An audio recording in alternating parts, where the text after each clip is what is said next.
Nyakono mga juang Derepe kod weg tuktuki county ma Kisumu koro ni to chako bero sekta no magi chano chenro gi yor chopo dwaro mar duol matawo weche apaye pachoka NTSA.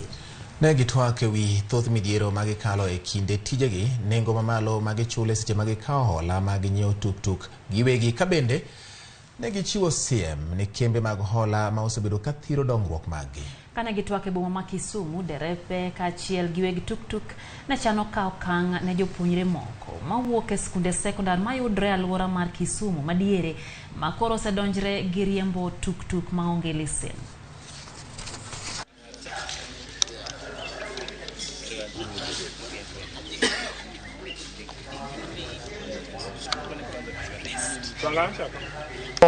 Magi concern ma wan godo to wadwani mondo mi watiek wach mar underage gi nyithi school ma kao tuk koseriembi to riembo squad to nyithindo gi kata target gi chul then gi misbehave kata ndara gi ketho nyingwa. So wach mar underage en concern maduong' kaka body mar association ma mondo mi wamanyore duto mwanyalo tieko go wach mar underage e sector wa.